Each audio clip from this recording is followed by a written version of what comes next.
Assalamualaikum warahmatullahi wabarakatuh. Selamat datang. Kali ini Kang Selamat akan membawakan kisah yang berjudul Ipat-ipat Demang Kajang, Tumbal Manten Kali Gandu. Cerita ini ditulis oleh Indra Gunawan. Sebelum kita masuk ke ceritanya, buat kalian yang belum subscribe channel ini, tekan tombol subscribe-nya terlebih dahulu dan tekan tombol notifikasinya agar kalian tidak ketinggalan romansa lainnya dari Kang Selamat. Gak usah berlama-lama lagi, langsung saja kita masuk ke ceritanya. Ipat-ipat Demang Kajang. Kamu minta tolong padaku untuk membantu mencari sahabatmu itu? Sejujurnya iya, karena maaf, aku tidak bisa membantumu. Kenapa? Kau pasti tahu alasannya. Astaga, kau masih marah padaku soal yang kemarin itu, ha? Sejujurnya iya, tapi bukan itu alasanku untuk tidak membantumu. Lalu, harusnya kau sadar, Bay, bahwa apa yang sedang kau coba usik itu adalah leluhurku. Ada konsekuensi yang aku terima jika aku berani ikut campur terlalu jauh. Kau paham kan? Iya, aku paham, tapi tidak ada tapi, Bay. Aku sudah berusaha untuk memperingatkanmu tempo hari, tapi kau keras kepala, dan sekarang begitu apa yang kutakutkan itu benar-benar terjadi, kau ingin menyeretku untuk terlibat di dalamnya. Tidak, Bayu. Kau yang sudah bertekad untuk mematahkan sumpah kutukan Demang Kajang demi sahabatmu yang bernama Seruni itu. Sekarang saatnya kau buktikan semua ucapanmu itu. Kau laki-laki jangan pengecut. Sial. Retno kembali menutup pintu bahkan sebelum aku sempat berkata lagi. Pupus sudah harapanku untuk mengharap bantuan dari gadis itu. Dengan langkah gontai aku lalu kembali melangkah menyusuri pemantang sawah dengan 1001 pertanyaan yang berkecamuk di dalam benakku. Apa yang bisa kulakukan untuk menyelamatkan Seruni? Kemana aku harus mencari gadis itu? Tidak ada petunjuk sama sekali. Sementara orang yang aku anggap bisa menolong justru tidak bisa kuharapkan sama sekali. Sepertinya aku memang harus berjuang seorang diri. Berjalan dengan berjuta pikiran buruk yang berkecamuk membuatku tidak lagi memperhatikan arah langkahku. Hingga setelah beberapa saat kemudian baru aku tersadar bahwa aku telah tiba di sebuah tempat yang terasa begitu asing. Di mana ini? Ini bukan jalanan desa Ngantian, jalanan tanah yang di kiri kanannya ditumbuhi oleh semak belukar lebat dan itu kan? Di kejauhan sana aku lihat cahaya terang dari sebuah rumah joglo besar yang sudah sangat kukenali. Rumah Pak Martono. Ada keramaian di rumah itu. Beberapa orang berpakaian adat kejawen nampak hilir mudik. Sayup-sayup juga ku dengar alunan suara gamelan dan nyanyian sinden yang menembangkan gending-gending Jawa. Tak salah lihat ke aku? Aku membatin sambil mengucek-ucek kedua mataku. Baru beberapa menit aku meninggalkan rumah itu. Tapi kenapa suasana sudah berubah seperti ini? Apakah Seruni telah kembali? Apakah pesta telah dimulai? Tapi tidak mungkin. Terlalu cepat kalau semua itu benar-benar telah terjadi. Atau jangan-jangan, daripada penasaran, kenapa tidak kau pastikan saja ke sana? Sebuah suara lembut mengejutkanku, disusul dengan sebuah tangan yang menepuk bahuku. Refleks aku menoleh dan betapa terkejutnya aku saat melihat siapa yang kini telah berdiri di hadapanku. Kau? Kaget aku sampai terlonjak ke belakang beberapa tindak saat menyadari bahwa di belakangku telah berdiri sosok yang selama ini membuatku penasaran. Sosok yang telah mati beratus-ratus tahun yang lalu. Perempuan itu menatapku dengan pandangan yang sulit untuk digambarkan, tajam namun terasa mengancam. Pelan-pelan ia melangkah mendekat ke arahku. Kau apa yang kau inginkan? Pergilah, jangan ganggu aku. Aku mengganggumu? Perempuan itu menelengkan kepalanya dengan mata yang masih tetap menatapku. Suaranya yang merdu terdengar lembut namun penuh wibawa. Di mana-mana manusia sama saja egoisnya, merasa paling benar dan menganggap makhluk sepertiku ini selalu salah. Apa maksudmu yang sebenarnya? Kenapa kau selalu mengikutiku? Kau sendiri apa yang kau lakukan di tempat ini? Aku mencari temanku yang... aku tahu. Aku sadar sekarang. Kau... Di mana kau sembunyikan Seruni, ha? Ikut aku. Akan kutunjukkan sesuatu padamu. Jangan macam-macam dan jangan coba-coba. Kau ingin temanmu itu selamat kan? Tunjukkan saja. Percayalah, aku akan mengembalikan temanmu itu. Asal kau mau membantuku, bagaimana? Jadi benar kau yang menculik Seruni? Tidak, aku sama sekali tidak menculiknya. Aku hanya meminjamnya sebentar dan akan segera aku kembalikan setelah kau berhasil menolongku. Menolongmu? Ya, aku butuh bantuanmu, Bayu. Dan mungkin hanya kau seorang saja yang bisa membantuku. Bantuan? Bantuan seperti apa yang kau maksud? Ikutlah denganku kalau kau ingin tahu. Percayalah, aku janji aku tidak akan menipumu. Sejenak aku terdiam. Haruskah aku mempercayai makhluk ini? Yang aku tahu makhluk seperti ini penuh dengan tipu daya dan muslihat. Jangan samakan aku dengan makhluk lain. Aku bukan jin, setan, iblis atau semacamnya yang suka menipu dan menjerumuskan manusia. Tapi aku adalah Retno. Retno Selasih, perempuan teraniaya yang telah disesatkan dan dimanfaatkan oleh manusia-manusia berjiwa iblis. Aku butuh pertolongan dari orang sepertimu. Jadi bersediakah kau membantuku? Kembali aku terdiam mencoba mencerna kata-kata perempuan itu. Sepertinya aku memang tidak punya pilihan lain. Percuma kalau harus berdebat, hanya akan membuang-buang waktu saja. Baiklah, beri aku satu alasan kenapa aku harus mempercayaimu. Aku tidak bisa memberi alasan apapun. Kau mau percaya padaku atau tidak, itu kau sendiri yang menentukan. Tapi satu hal pasti, jika kau menolak, maka aku juga tidak bisa menjamin sahabatmu itu bisa kembali dalam keadaan baik-baik saja. Waduh, jahat sekali kau. Apa salah dan dosa Seruni padamu? Sampai kau tega. Bayu, jangan terlalu cepat menilai aku jahat atau tidak. Sebelum kau tahu kenyataannya sebenarnya. Kau pikir aku melakukan semua ini atas kemauanku sendiri? Tidak, Bayu. Itu sama sekali tidak benar. Aku hanya dijadikan sebuah alat. Aku hanya dijadikan sebuah boneka untuk memuaskan dendam dari mereka yang dibutakan oleh nafsu. Kau tahu betapa sakitnya aku ketika dipaksa untuk melakukan hal yang sebenarnya tidak ingin kulakukan. Dan itu sudah terjadi selama ratusan tahun, Bayu. Kau bisa bayangkan? Jadi kau... Ya, semua kematian orang-orang yang katanya melanggar sumpah dan kutukan itu semua aku yang melakukan. Biadab, tega sekali ayahmu. Bayu, sudah aku bilang jangan terlalu cepat menyalahkan orang sebelum kau tahu fakta yang sebenarnya. Apa maksudmu? Ikutlah denganku jika kau ingin tahu. Kau sudah bertekad untuk mematahkan kutukan dan sumpah itu kan?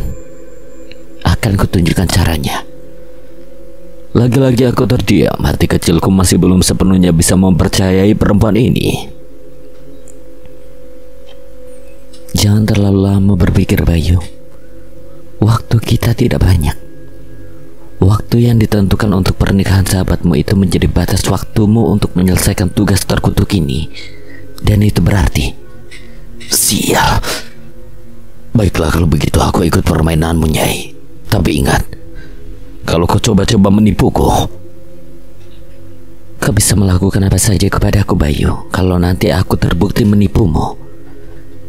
Perempuan itu kembali mengulurkan tangannya. Dengan ragu aku pun menyambutnya. Dingin. Itu yang kurasakan saat menyentuh tangan itu, seolah aku sedang menggenggam sebongkah es batu. Namun kulit yang dingin itu terasa sangat halus dan lembut. Belum pernah aku merasakan tangan seorang perempuan yang sehalus dan selembut ini. Jangan berpikir yang macam-macam, ingat. Aku seorang perempuan ningrat. Yalah, jadi kemana kita sekarang? Kita ke sana. Perempuan itu menunjuk ke arah keramaian di rumah joglo besar itu. Kami pun segera melangkah beriringan sambil bergandengan tangan. Benar-benar pesta yang meriah. Rumah joglo besar itu dipenuhi oleh tamu undangan yang rata-rata mengenakan pakaian adat Jawa.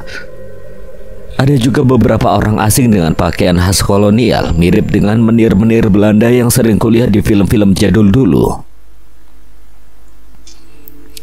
Suara gamelan mengalun syahdu mengiringi penari-penari cantik yang dengan gemulainya mengikuti alunan suara gamelan. Pemuda tampan dan gadis cantik dengan balutan pakaian yang serba gemerlapan hilir mudik menghidangkan hidangan untuk para tamu. Anehnya, dari sekian banyak orang yang hadir di situ, tidak seorang pun tidak memperhatikan kehadiran kami berdua. Jaga matamu, ingat, apapun yang terjadi kau hanya harus melihatnya. Jangan bertindak lebih dari itu, apalagi sampai melakukan tindakan konyol dan bodoh. Bisik perempuan itu tanpa sedikit pun menoleh ke arahku. Matanya lurus menatap ke depan. Kuikuti arah pandang perempuan itu. Di tengah-tengah ruangan rumah besar itu nampak sepasang pengantin duduk bersanding di atas singgasana keemasan dengan diapit oleh sepasang muda-mudi yang berpakaian adat juga. Si pengantin perempuan terlihat sangat cantik, wajahnya sangat familiar, mirip dengan perempuan yang berdiri di sampingku itu. Sedangkan pengantin laki-laki itu Raden Bayu Satria, suamiku. Wajahnya memang sangat mirip denganmu, jadi tidak usah kaget begitu. Lagi-lagi perempuan di sebelahku berbisik tanpa menoleh ke arahku. Jadi kau mengajakku ke sini hanya untuk memamerkan suamimu yang bodoh. Untuk apa aku memamerkan suamiku padamu? Tak setampan apapun dia tidak akan menarik perhatianmu kan, kecuali kau. Enak saja, aku laki-laki normal, Nyai. Ikut aku. Perempuan itu tiba-tiba menarik tanganku mengajakku masuk ke dalam rumah joglo besar itu. Menerobos kerumunan tamu dan terus saja melangkah menuju ke ruangan lain yang letaknya di belakang bangunan besar itu. Mau kemana kita? Ada hal lain yang ingin kutunjukkan padamu. Perempuan itu terus saja menarik tanganku menembus sebuah pintu kayu berukuran besar. Aku tak sempat berpikir kenapa aku sampai bisa menembus pintu, karena kini di hadapanku telah nampak Nyai Retno Selasi yang tergolek di atas ranjang besar yang dipenuhi dengan hiasan-hiasan bunga melati. Bau harum semerbak menguar menusuk indera penciumanku. Kang Bayu. Tiba-tiba perempuan itu bangun dan menatap ke arahku dengan senyuman manis yang terkembang di bibir ranumnya. Apa dia bisa melihatku? Jangan care. Lihat siapa yang datang. Perempuan di sampingku itu menunjuk ke arah pintu kamar yang pelan-pelan mulai terbuka, lalu memunculkan seraut wajah laki-laki tampan yang sebentar. Itu bukan Raden Bayu Satrio yang tadi duduk bersanding di pelaminan bersama Nyai Retno Selasi, tapi kau lancang, berani-beraninya kau masuk ke sini. Wajah Nyai Retno Selasi mendadak berubah pucat saat melihat kedatangan laki-laki itu. Ia beringsut mundur di atas pembaringan. Sudah aku bilang kan, jika aku tidak bisa memilikimu, maka orang lain juga tidak. Kau masih ingatkan kata-kataku itu? Jangan berani kurang ajar kau. Atau apa? Tidak ada yang bisa menolongmu, Yai. Malam ini kau akan menjadi milikku seutuhnya. Kakang, jangan, kumohon.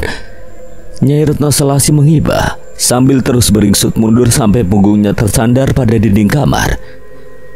Isaknya mulai terdengar diiringi dengan jatuhnya air mata yang mengalir di kedua pipi ranumnya.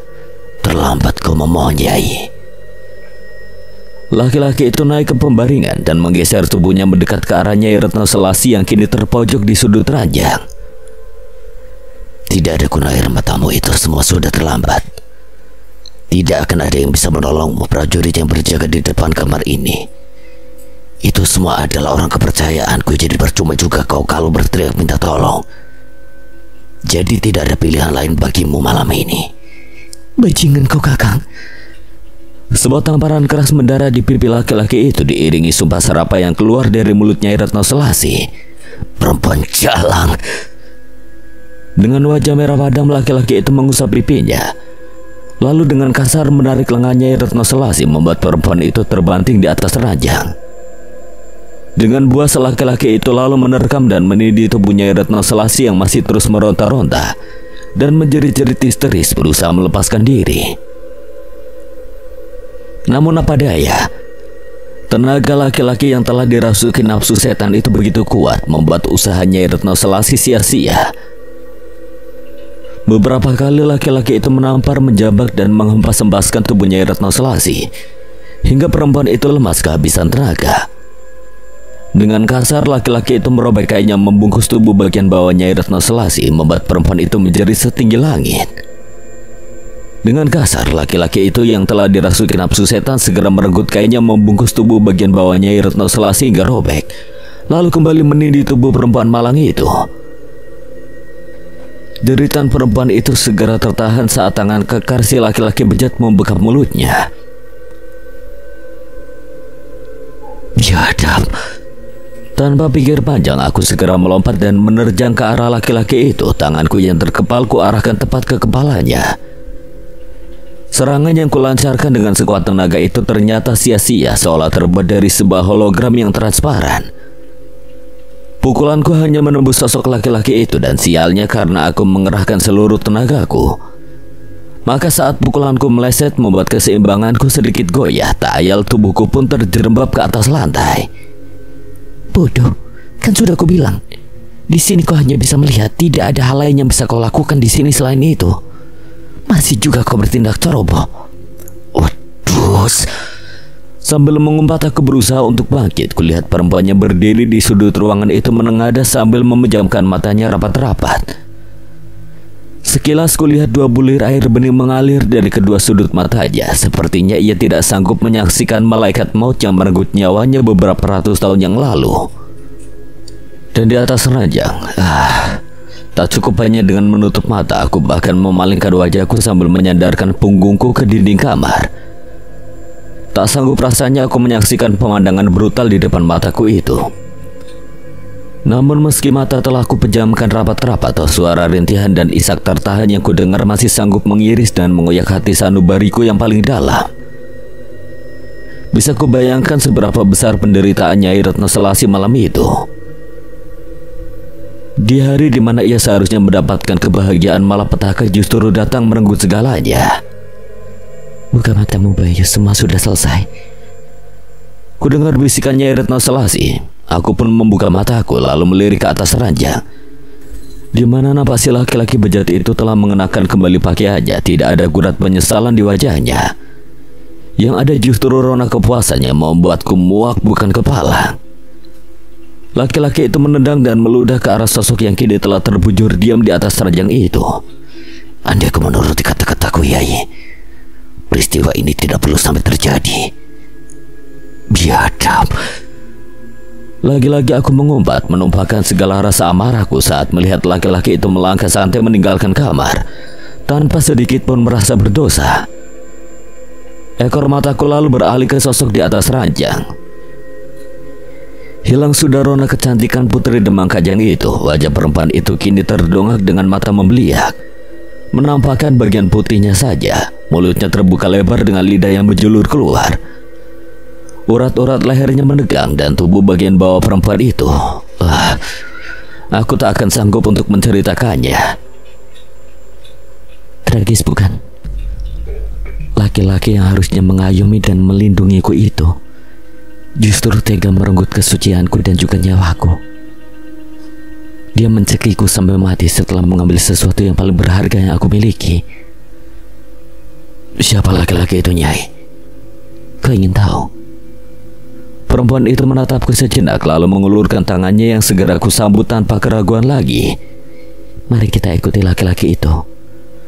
Ia menarik tanganku, membawaku melangkah pelan menembus dinding kamar, menerobos kerumunan tamu yang sepertinya belum menyadari bahwa malapetaka telah menimpa sang pengantin perempuan.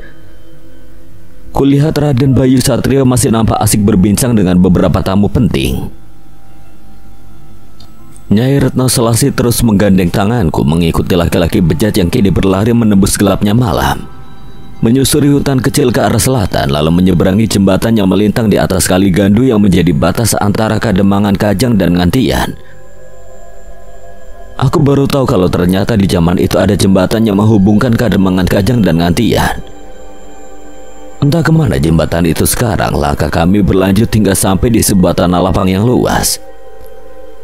Beberapa obor terpancang pada tiang bambu setinggi dada di pinggir tanah lapang itu, menerangi puluhan orang laki-laki berpakaian ala-ala prajurit yang sepertinya sedang berlatih olah kanuragan. Hentikan dulu latihan kalian, ada hal penting yang ingin kusampaikan. Loh, Raden Suryo Kencana, Seorang laki-laki gagah dengan kumis setebal bantal menoleh ke arah si laki-laki bejat itu. Sepertinya ia adalah pemimpin dari prajurit-prajurit itu. Raden Suryo Kencana. Iya, dia kan. Astaga, berarti Retno Palupi. Lupakan dulu soal gadis itu, Bayu. Fokus pada apa yang telah dan akan kuperlihatkan padamu. Seolah bisa membaca pikiranku, Nyai Retno Selasi mendesis ke arahku. Aku pun kembali memperhatikan ke arah tanah lapang itu. Kenapa Raden bisa berada di sini? Bukankah seharusnya Raden masih berada di Ngantian? Ki Bekal, aku tak punya waktu untuk berbahasa-basi. Perlu kau ketahui bahwa sekarang junjunganmu Nyai Retno Selasi telah tewas di Kademangan Ngantian. Dia tewas dibunuh, karena itu segera kerahkan semua prajuritmu. Malam ini juga kita harus menuntut balas atas kematian Nyai Retno Selasi. Apa? Putri Retno Selasi tewas? Bagaimana bisa, Raden? Bukankah Raden juga membawa beberapa prajurit untuk menjaga putri? Bagaimana bisa?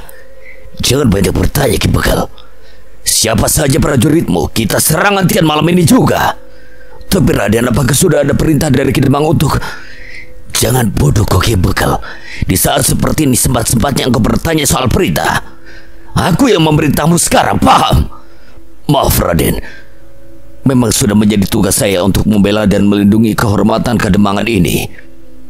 Tapi saya juga tidak bisa ceroboh. Menyerang ke Kademangan Ngantian itu bukan tindakan yang sepele. Dan tanpa perintah langsung dari Ki Demang, saya tidak mungkin bisa melakukannya. Saya tahu Ki Demang orang yang bijaksana. Andai pun telah terjadi sesuatu hal yang buruk terhadap Putri Retno Selasi di Ngantian sana, saya yakin Ki Demang tidak akan serta-merta mengerahkan prajurit untuk menyerang.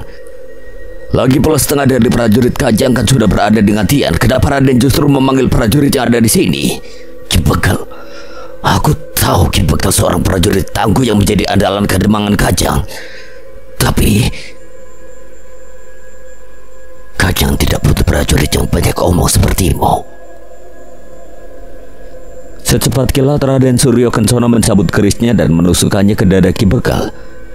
Laki-laki gagah berkumis tebal itu meleguh, matanya mendelik sesaat sebelum akhirnya tubuhnya ambruk bersimbah darah.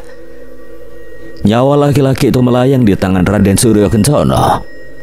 Kalian semua dengarkan aku. Kini aku yang punya hak untuk memerintah kalian malam ini juga. Siapkan diri kalian, kita serang Kademangan Ngantian. Cari dan habisi Raden Bayu Satrio, karena dialah yang telah membunuh junjungan kalian Putri Retno Selasi. Bagi siapa saja yang berani membantah perintahku, maka nasibnya akan sama dengan bekal bodoh ini. Baik Raden, perintah Raden segera kami laksanakan. Persiapkan dirimu Bayu, sebentar lagi kita akan menyaksikan pertumpahan darah. Mari kita ikuti prajurit-prajurit bodoh itu. Bisiknya Retno Selasi sambil kembali menarik tanganku mengikuti para prajurit yang kini telah berbaris menuju Kademangan Ngantian. Sepanjang perjalanan mereka meneriakkan kata-kata yang riuh, membakar semangat mereka untuk bertempur. Tombak-tombak panjang yang tergenggam di tangan mereka teracung ke atas, siap merenggut nyawa siapa saja yang mereka anggap lawan. Sementara itu, melihat gelagat yang tidak baik itu, prajurit Ngantian yang berjaga di ujung jembatan segera tanggap. Kabar tentang tewasnya Putri Retno Selasi yang baru saja mereka dengar membuat kewaspadaan mereka meningkat, dan benar dugaan mereka. Prajurit Kajang datang menyerang. Pertempuran pun tidak dapat dihindari. Sorak-sorai dan teriakan penuh kemarahan mengiringi denting suara senjata yang beradu, disusul dengan jerit kematian dari prajurit-prajurit yang menjadi tumbal kerusuhan di malam itu. Darah bertumpah mengalir ke kali Gandu yang mengalir deras. Mayat-mayat bergelimpangan. Sebagian juga jatuh ke kali dan hanyut terbawa arus. Sebagian lagi tergeletak dan terinjak-injak. Nyala obor berkesiuran, menyambar dan membakar apa saja yang ditimpanya. Bayu Satrio, tunjukkan wajah pengecutmu. Hadapi aku, Raden Suryo Kencana. Jangan bersembunyi di balik.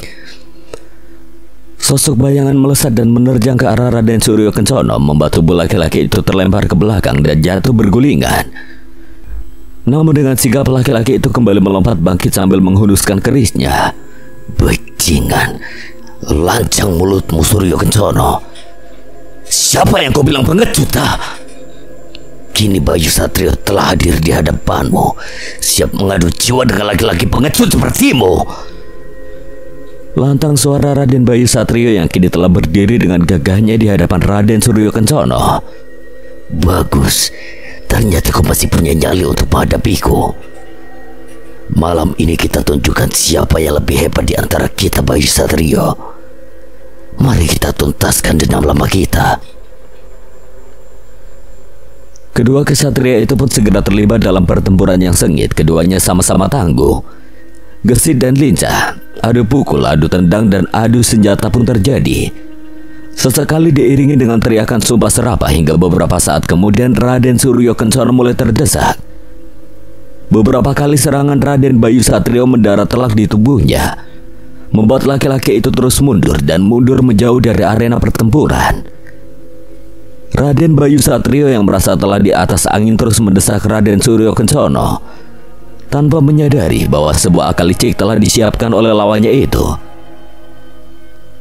Tanpa sepengetahuan Raden Bayu Satrio, sambil terus melangkah mundur, Raden Suryo Kencana memberi aba-aba kepada beberapa prajurit yang sebelumnya telah ia persiapkan di perbatasan hutan. Sekarang! Teriak Raden Suryo Kencana sambil menjatuhkan tubuhnya dan tiarap di atas tanah. Para prajurit itu pun tanggap. Puluhan atau bahkan mungkin ratusan anak panah tiba-tiba melesat dari balik pepohonan, menghujani tubuh Raden Bayu Satrio yang masih terus mengejar Raden Suryo Kencana. Sial! Raden Bayu Satrio yang menyadari bahwa dirinya telah masuk ke dalam perangkap musuh berusaha menghindar, namun terlambat. Ratusan anak panah itu melesat terlalu cepat, menghujami tubuhnya dari segala arah. Tak ada suara rintihan ataupun jeritan kesakitan. Raden Bayu Satrio tegak mematung dengan ratusan anak panah yang menancap di tubuhnya. Darah membanjiri dari tubuh itu, juga linangan air mata yang mengalir dari sudut kelopak matanya. Bibir laki-laki itu menyunggingkan seulas senyum sebelum akhirnya tubuh itu ambruk kehilangan nyawa. Yai Retno Selasi, Kanda menyusulmu, Yai. Raden Bayu Satrio berbisik lemah sebelum tubuhnya yang sudah mirip landak karena dihujani ratusan anak panah itu ambruk memeluk bumi. Sorak-sorai terdengar bergemuruh dari para prajurit Kajang saat menyaksikan tewasnya Raden Bayu Satrio. Sementara para prajurit Ngantian begitu melihat putra sang Demang gugur, kemarahan mereka tidak bisa dibendung lagi. Pertempuran semakin berjalan sengit, korban semakin banyak yang jatuh. Air kali Gandu yang semula bening kini berubah menjadi semerah darah hingga pada satu ketika, "Cukup, hentikan!" sebuah suara menggelegar terdengar menggetarkan semesta. Dan akibat yang ditimbulkan oleh suara itu sangat luar biasa. Suasana yang awalnya hiruk-pikuk mendadak jadi hening.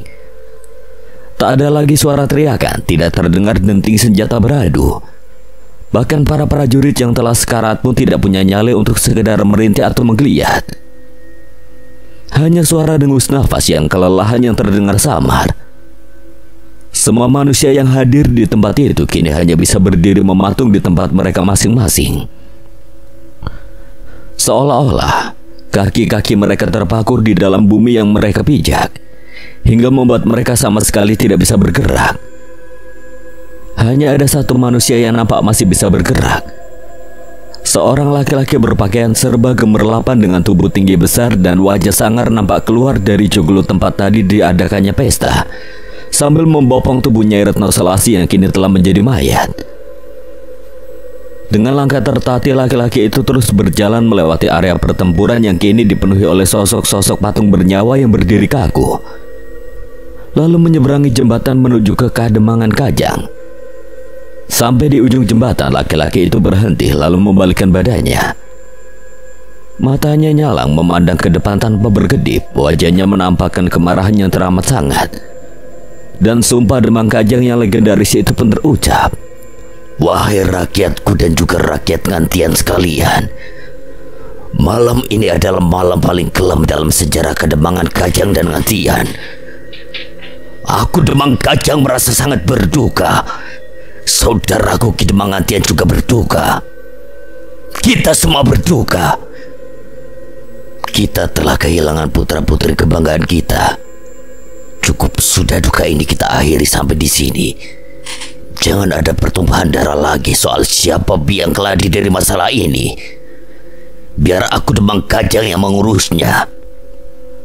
Percayalah, cepat atau lambat aku Demang Kajang ini bersumpah akan menemukan manusia pengecut itu dan akan membalas semua perbuatan bejatnya.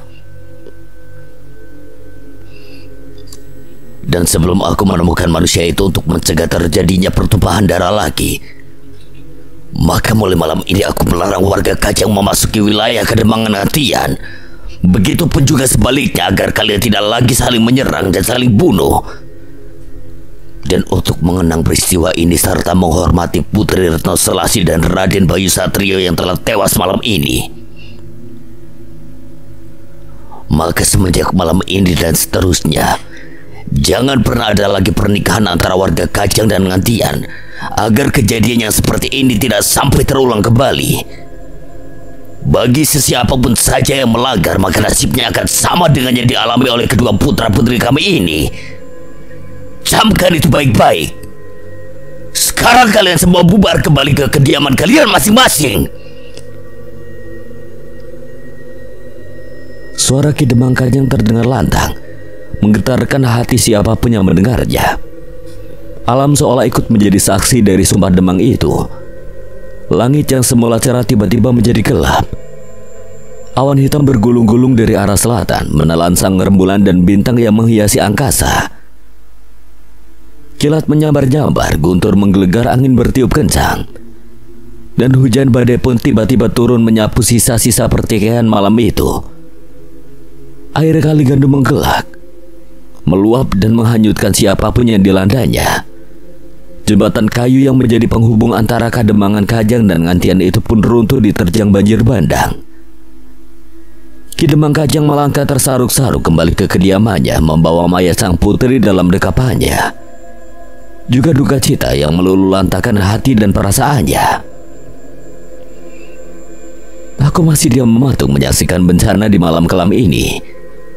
Meski aku tidak ikut merasakan efek dari hujan badai ini, tapi aku bisa merasakan betapa dahsyatnya kemarahan Ki Demang Kajang. Entah berapa banyak korban yang jatuh di malam terkutuk ini. Jadi setelah ini apa lagi, Nyai? Maksudmu? Ada yang sedikit janggal menurutku setelah mendengar secara langsung sumpah yang diucapkan oleh ayahmu itu, dan mengaitkannya dengan kejadian yang terjadi di zamanku. Korban-korban yang jatuh akibat dari melanggar sumpah itu sepertinya hanya dari pihak Ngantian, sementara dari pihak Kajang. Rupanya kau cerdas juga. Tak salah aku memilihmu, Bayu. Ayo kita ikuti ayahku jika kau ingin tahu ada kejadian apa lagi setelah ini. Lagi-lagi perempuan itu menggandeng tanganku dan membawaku melayang menembus lebatnya hujan menuju ke arah Kademangan Kajang. Kami sampai di sebuah ruangan besar yang sangat luas. Nampak Ki Demang Kajang duduk bersimpu di hadapan jasad sang putri yang kini telah ditempatkan di sebuah peti mati kayu. Wajah Ki Demang Kajang menunduk. Matanya tidak lepas dari wajah sang putri yang kini telah terbujur kaku tanpa nyawa itu. Rona kesedihan nampak jelas di wajah laki-laki setengah baya itu. Beberapa kali ia menghela nafas untuk sekedar mengurangi beban berat yang dirasakannya. Putriku Retno Selasi, aku sangka secepat ini engkau meninggalkan ayahmu, nak. Rasanya masih belum puas ayahanda mengasuhmu. Belum puas ayahanda menyaksikan gelak canda tawamu. Bahkan belum sempat ayahanda menyaksikan kebahagiaanmu saat bersanding dengan laki-laki pujaan hatimu. Kini engkau tiba-tiba harus pergi meninggalkan kami semua. Pergi dengan cara yang sangat menyakitkan. Manusia bejat mana yang telah tega melakukan semua ini, nak? Manusia biadab mana yang Laki-laki itu terguguk dalam diam. Tangannya terkepal menghantam sisi peti mati hingga terdengar suara berderak keras. Wajah laki-laki itu merah pada menahan semua gejolak di dalam hatinya. Pelan-pelan laki-laki itu melolos keris yang terselip di pinggangnya, lalu menempelkan senjata itu di keningnya. Sambil mulutnya komat kamit seperti sedang membaca mantra. Apa yang dilakukan ayahmu, Nyai? Jangan ngawur kamu, Bayu. Ayahku tidak selemah yang kau kira. Mana mungkin seorang Demang Kajang sampai harus menghabisi dirinya sendiri hanya gara-gara ditinggal mati anaknya. Ajian pengikat sukma itu yang diterapkan oleh ayahku terhadap sukmaku yang membuat arwahku tidak bisa tenang sebelum menemukan dan membalas perbuatan orang yang membunuhku. Apakah itu berhasil, Nyai? Jangan banyak bertanya. Perhatikan saja semua yang kuperlihatkan padamu. Puteriku. Lagi-lagi suara laki-laki itu terdengar bergetar. Tangannya gemetar meletakkan keris yang dipegangnya di sisi tubuh sang putri. Kuikhlaskan kepergianmu kali ini, anakku. Mungkin semua ini memang sudah takdir dari Yang Maha Kuasa. Tapi aku ayahandamu ini masih belum rela dengan perbuatan bejat manusia yang telah menghabisimu dengan cara yang sangat keji seperti ini. Kubekali engkau dengan pusaka andalanku ini. Cari manusia bejat yang telah membunuhmu, anakku, dan balas semua tindakan kejinya. Kejar dia meski sampai ke dasar neraka sekalipun. Laki-laki itu tertunduk. Tak kuasa lagi menahan gejolak di dadanya. Kedua tangannya bergerak pelan menutup peti mati itu. Lalu tiba-tiba, lancang, siapa yang berani memata-mataiku? Sigap lelaki itu melompat bangkit dan menerjang ke arah pintu. Di mana aku dan Nyai Retno Selasi masih berdiri, dia menyaksikan ritual yang dilakukannya. Mampus kita ketahuan, Nyai. Aku panik berseru sambil berusaha menghindar, namun terlambat. Gerakan Ki Demang ternyata sangat cepat. Laki-laki itu seolah melesat terbang dan mengarah lurus ke arahku yang berdiri tepat di depan pintu. Alhasil untuk menghindari serangan lelaki itu, aku pun menjatuhkan diri ke lantai dan angin berkesiur keras menerpa wajahku saat kelebatan bayangan Ki Demang Kajang melesat menembus tubuhku dan terus melesat ke halaman bangunan yang luas itu. Kudengar tawa mengikik dari sebelahku. Dengan kesal kulihat Nyai Retno Selasi yang menertawakanku sambil menutup mulutnya dengan telapak tangan kanannya. Kenapa tertawa? Kamu lucu, Bay. Lihat wajahmu sampai pucat pasi begitu. Jujur ini pertama kalinya aku melihat perempuan itu tertawa. Tawa khas seorang ningrat, meski tertawa namun tidak mengurangi kesan wibawanya. Senang ia menertawakan kesialan orang. Aku pura-pura kesal padahal aku suka mendengar suara tawanya yang merdu itu. Lagian kan sudah aku bilang, di sini kamu tidak bisa menyentuh dan disentuh. Masih saja panik melihat ada yang melesat ke arahmu. Ya, mungkin aku belum terbiasa di tempat ini, Nyai. Aku mengalihkan pandanganku ke arah halaman di mana nampak sosok Ki Demang Kajang yang berdiri mematung dengan kedua tangan mengepal di sisi badannya yang tegap itu. Apa yang terjadi, Nyai? Kita lihat saja hari kejadian apa setelah ini. Jahanam, siapa yang telah berani lancang memata-mataiku, prajurit? Suara laki-laki itu terdengar menggelegar memecah kesunyian malam. Beberapa prajurit nampak bergegas menghampiri laki-laki itu. Hamba menghadap, Gusti. Kalian sebagian berjaga di sini, jangan biarkan siapapun mendekat ke tempat ini. Malam ini aku ingin menghabiskan waktu terakhirku dengan putriku, dan sebagian lagi dari kalian lakukan patroli ke seluruh penjuru Kademangan. Jika melihat gerak-gerik yang mencurigakan, tak peduli siapapun orangnya, segera tangkap dan bawa ke hadapanku. Sendiko dawuh, Gusti. Para prajurit itu menghaturkan sembah lalu membubarkan diri. Sedang Ki Demang kembali masuk ke bangunan besar itu. Suasana kembali hening. Hanya suara desir angin dan nyanyian binatang malam yang terdengar menyayat hati di kejauhan sana. Seolah sedang menyanyikan syair duka cita meratapi kepergian sang putri Retno Selasih. Ayo Bayu, kita tinggalkan tempat ini, sudah tidak ada yang perlu kau saksikan lagi di sini. Ujarnya Retno Selasih sambil melangkah pelan meninggalkan bangunan besar itu. Kali ini tanpa menggandeng tanganku. Mau kemana lagi kita, Nyai? Menghadiri acara pemakamanku. Pagi datang menjelang, matahari masih nampak malu-malu menampakkan sinarnya di ufuk timur sana. Namun kesibukan mulai tampak di Kademangan Kajang, di salah satu sudut Kademangan. Tepatnya di sisi bekas jembatan yang semalam telah runtuh diterjang banjir. Nampak sebuah liang lahat telah dipersiapkan, dijaga oleh beberapa prajurit bersenjata lengkap. Dari kejauhan nampak iring-iringan jenazah yang dipimpin langsung oleh Ki Demang Kajang, didampingi oleh Raden Suryo Kencono dan seorang perempuan berpakaian ningrat yang aku yakin itu adalah ibunda dari Nyai Retno Selasih. Di belakangnya, sebuah kereta yang ditarik oleh 2 ekor kuda berwarna hitam berjalan pelan, mengangkut peti mati besar yang berisi jenazah Nyai Retno Selasih. Disambung dengan barisan prajurit dan iring-iringan warga Kademangan yang mengular mengantar jasad sang putri menuju ke tempat beristirahatannya yang terakhir. Acara pemakaman berjalan dengan hikmat. Diawali dengan sepatah 2 kata dari Ki Demang untuk melepas kepergian sang putri. Penurunan jenazah ke dalam liang lahat, isak tangis terdengar dari setiap orang yang hadir di situ, mengiringi beberapa prajurit yang kembali menimbun liang lahat dengan tanah merah. Sebatang pohon beringin ditanam oleh Ki Demang di sisi makam sang putri. Maafkan hamba, Paman Demang. Hamba gagal menjaga Nyai Retno Selasih. Raden Suryo Kencono berbisik pelan di sebelah Ki Demang Kajang. Laki-laki pemimpin rakyat Kajang itu hanya diam, tak menanggapi ucapan sang keponakan. Hamba berjanji, hamba akan mengusut masalah ini sampai tuntas. Akan hamba.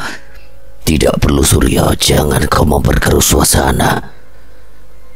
Hubungan antara Kajang dan Ngantian sudah rusak gara-gara peristiwa ini. Jangan kau tambah dengan tindakan-tindakan yang bisa membuat suasana menjadi semakin buruk. Soal penyelesaian masalah ini biar aku sendiri yang menyelesaikannya. Tapi Paman, jangan membantah Suryo. Maaf Paman, hamba tidak bermaksud untuk membantah. Tapi kalau Paman tidak keberatan, izinkan hamba untuk menjaga makam sang putri ini. Hamba sangat menyayangi Nyai Selasih. Hamba tidak tega membiarkan Nyai Selasih sendirian di tempat sepi seperti ini. Anggap saja ini untuk menebus kesalahan hamba karena tidak menjaga keselamatannya. Hamba rela menanggalkan semua jabatan hamba di Kademangan dan menjadi juru kunci di makam ini. Suryo Kencono, jangan bertindak bodoh. Kau salah satu putra Kajang yang aku kadang-kadang bisa menggantikan posisiku setelah Selasih pergi. Hanya kau yang tersisa, kenapa kau justru? Maaf Paman, hamba merasa tidak pantas untuk menerima semua itu. Hamba yang telah gagal menjaga keselamatan Nyai Selasih merasa tidak pantas lagi untuk menjadi bagian dari keluarga Kademangan.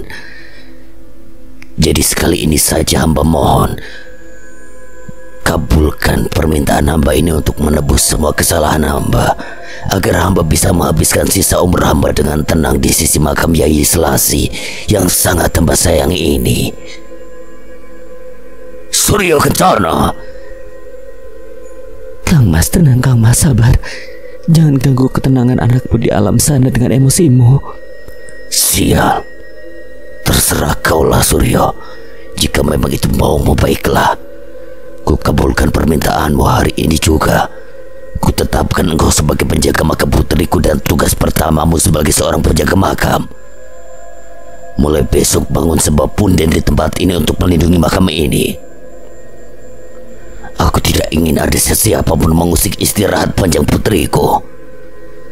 Terima kasih Paman. Hamba berjanji dan hamba bersumpah akan menjaga dan melindungi makam ini dengan sepenuh jiwa dan raga hamba sampai ke anak keturunan hamba kelak. Apalagi yang direncanakan oleh manusia licik itu, Nyai? Kita tunggu saja, Bayu. sampai malam menjelang nanti. Nyai Retno Selasi dan aku duduk bersandar di sebatang pohon. Aku pun ikut duduk di sebelahnya, dengan sedikit menjaga jarak tentunya, sadar bahwa dia seorang perempuan ningrat. Tak pantas rasanya kalau aku duduk terlalu dekat dengannya. Kenapa kau duduk menjauh seperti itu? Ujar perempuan itu sambil menatap para pelayat yang satu persatu mulai meninggalkan area pemakaman. Suasana kembali menjadi sunyi, hanya tinggal kami berdua yang masih tinggal di tempat itu. Mendekatlah kemari, Bayu. Sambil menunggu malam datang, aku ingin sedikit bernostalgia bersamamu. Aku? Jangan membantah, Bayu. Mata perempuan itu melebar menatapku dengan pandangan penuh ancaman. Mau tidak mau aku pun mendekat ke arahnya. Kau tahu, Bayu, semenjak pertama kali aku melihatmu di Gunung Adiroyo itu, aku seolah-olah kembali hidup menjadi manusia. Wajahmu yang sama persis dengan Kakang Bayu Satrio, dan aura patah hati yang memancar kuat darimu membuatku... Bayu, maukah kau memelukku? Aku rindu belahan lembut Kakang Bayu Satrio, aku rindu. Tiba-tiba perempuan itu terisak lalu menyandarkan kepalanya ke bahuku, membuatku semakin salah tingkah. Nyai aku. Perempuan itu mendesis, lalu mendongakkan kepalanya hingga wajah kami saling berhadapan. Ada seulas senyum yang terkembang di antara derai air matanya. Pelan tangannya terulur dan mengusap pipiku. Jangan berisik, biarkan aku merasakan sedikit kedamaian dalam pelukanmu. Perempuan itu lalu kembali membenamkan wajahnya di dadaku, membuat jantungku semakin berdebar kencang. Entah kekuatan apa yang tiba-tiba menggerakkan tanganku. Tiba-tiba tangan ini telah bergerak mengelus rambut milik perempuan itu, dan ia pun menggeliat seolah menikmati sentuhan yang aku berikan. Kedua tangannya semakin erat memeluk tubuhku hingga kurasakan dadanya yang turun naik saat bernapas. Napas yang terdengar sangat teratur yang tidak lama kemudian berubah menjadi dengkuran halus. Ya, perempuan itu tertidur dalam pelukanku. Hening, sepi, sunyi dan senyap. Begitu suasana yang aku rasakan di tempat ini. Hanya dengkur halus yang terdengar dari Nyai Retno Selasi yang masih pulas tertidur dalam pelukanku, diiringi desau angin yang menerpa dedaunan serta cicit burung-burung yang bersautan di atas dahan. Entah sudah berapa lama aku menunggu. Matahari telah jauh condong ke arah barat, tanda bahwa sebentar lagi senja akan datang menjelang. Hatiku resah menunggu peristiwa apa lagi yang akan kualami. Masalah demi masalah yang datang bertubi-tubi menghampiriku, membuatku tidak bisa sedikit pun untuk memicingkan mata. Beda dengan perempuan dalam pelukanku. Ratusan tahun ia terjebak dan terkungkung dalam jeratan dendam dan kebencian yang tidak berkesudahan. Tapi bisa dengan mudahnya ia terlelap dalam pelukanku, seolah tidak ada beban yang ia rasakan sama sekali. Kutatap wajah Ayu itu begitu teduh dan tenang, bahkan ada seulas senyum samar tersungging di bibirnya. Mungkin ia mendapatkan mimpi yang indah yang membuatnya menjadi sangat bahagia. Tanpa sadar aku ikut tersenyum. Makhluk astral seperti dia masih bisakah mengalami mimpi indah? Sempat terbesit hasrat untuk membangunkan perempuan itu, mengingat aku sudah terlalu lama berada di tempat ini.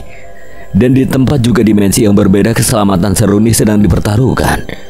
Namun niat itu aku urungkan. Masih ku ingat jelas pesan dari Mbah Karyo Budek. Ikuti saja apa kata hatiku. Dan saat ini hati kecilku mengatakan bahwa hanya perempuan inilah satu-satunya yang bisa membantuku.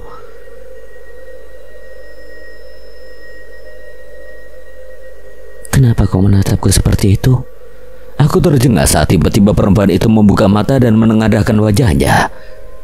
Matanya yang masih setengah terpejam menatapku lekat-lekat. Enggak, Nyai tidur lelap sekali sampai tidak sadar kalau apa? Kau tidak berbuat macam-macam kan saat aku tidur tadi? Tentu saja tidak, Nyai. Baguslah kalau begitu. Sudah sore, sebentar lagi malam datang. Kenapa kau tidak membangunkanku? Maaf, Nyai. Hamba mana berani lancang membangunkan Tuan Putri. Sialan kamu. Matahari hampir tenggelam, Bayu. Persiapkan dirimu. Sebentar lagi kita akan kedatangan tamu. Dua sosok bayangan hitam yang mencurigakan itu berjalan mengendap-endap di tengah kegelapan. Samar-samar ku dengar salah satu dari mereka menggerutu panjang pendek dengan suara bernada kesal. Merepotkan saja laki-laki tua itu. Maksudku Paman Demang, sempat-sempatnya dia memperalat jiwa putrinya sendiri untuk membalas dendam. Beruntung aku masih punya mata dan telinga di mana-mana. Kalau tidak, habis sudah riwayatku.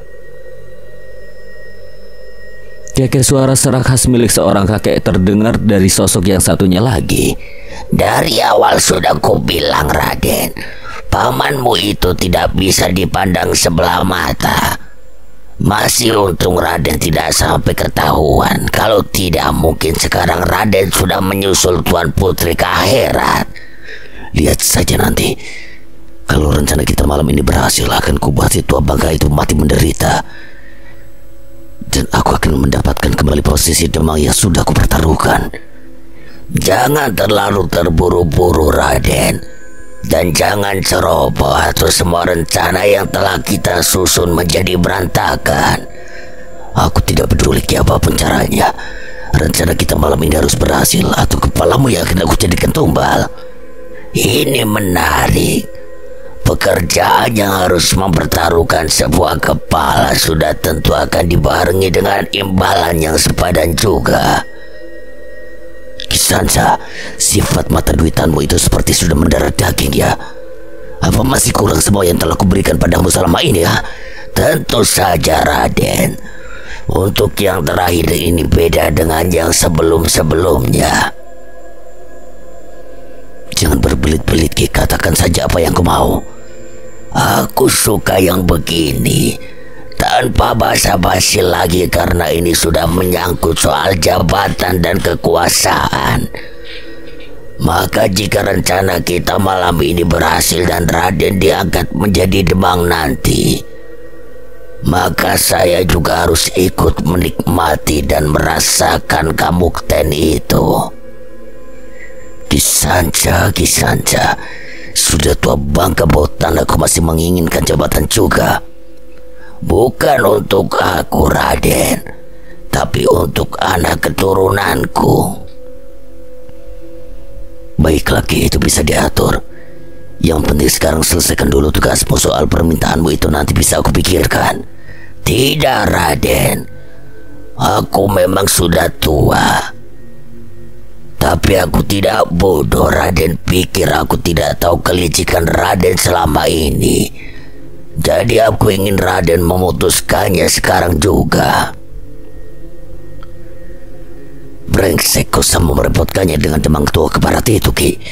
Baiklah, sebutkan apa yang kau inginkan, akan kukabulkan sekarang juga. Sederhana Raden. Nikahi putriku agar nanti saat Raden benar-benar telah mendapatkan kekuasaan di Kademangan, aku dan anak keturunanku juga ikut merasakannya. Ternyata kau tak kalah licik denganku Ki. Tapi baiklah, aku tak keberatan. Toh putrimu lumayan cantik juga. Dan satu lagi Raden, berhubung ritual yang akan kita lakukan malam ini lumayan berat dan resikonya juga tidak ringan, maka Raden jangan sampai lupa dengan syarat-syaratnya, terutama yang satu itu. Tenang saja Ki, akan ku ingat baik-baik syarat itu. Menjadikan anak keturunanku sebagai penjaga punden dan makam Putri Retno Selasi bukan hal yang sulit sepertinya. Raden juga ingatkan kalau syarat itu sampai dilanggar, maka malapetaka akan menimpa anak keturunanmu, yang berarti itu juga anak keturunanku. Karena putriku lah yang nantinya akan melahirkan anak-anakmu. Cerewet, aku belum pikun Ki. Sudah pasti aku ingat semuanya. Sudahlah, kita sudah sampai. Selesaikan saja tugasmu. Soal teteh bengek yang lain biar aku yang mengurusinya. Ya, kini kedua sosok itu telah sampai di makam Nyai Selasi. Si laki-laki tua segera duduk bersila di samping makam. Sementara Raden Suryo Kencono juga melakukan hal yang sama. Tak terdengar lagi suara mereka. Laki-laki tua yang dipanggil Kisanca itu nampak komat kamit dengan mata terpejam dan tangan bersih dekap di depan dada. Apalagi yang mereka lakukan kali ini, Nyai. Kau lihat saja, Bayu. Sebentar lagi kau akan tahu sebuah rahasia besar yang tidak diketahui oleh orang lain selain kedua orang itu. Sebuah rahasia yang akan mengungkap bahwa apa yang diyakini dan dipercaya oleh orang-orang di zamanmu itu adalah salah. Salah besar. Dan dengan terungkapnya rahasia ini, aku harap kau bisa mengambil keputusan yang tepat agar semua dendam dan kebencian yang telah mendarah daging selama beratus-ratus tahun ini bisa segera diakhiri. Aku pun segera memusatkan perhatianku kepada kedua orang tersebut. Nampak kini Ki Sanca tengah menempelkan kedua telapak tangannya pada makam Nyai Retno Selasi sambil mulutnya berkomat kamit membaca mantra. Lalu keluar. aku sampai terjingkat, kaget saat tiba-tiba laki-laki tua itu berteriak lantang sambil menepuk makam Nyai Retno Selasi dengan keras.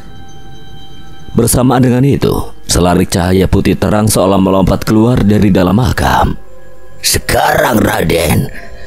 Lagi-lagi si laki-laki tua berteriak. Raden Suryo Kencana tanggap. Ia segera melompat dan menyambar cahaya putih terang itu.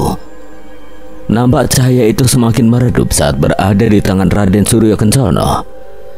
Lalu lambat laun cahaya itu pun padam. Kini yang nampak di genggaman laki-laki itu adalah sebuah keris yang aku yakini itu adalah milik Ki Demang yang ditanam bersama jasad Nyai Retno Selasi.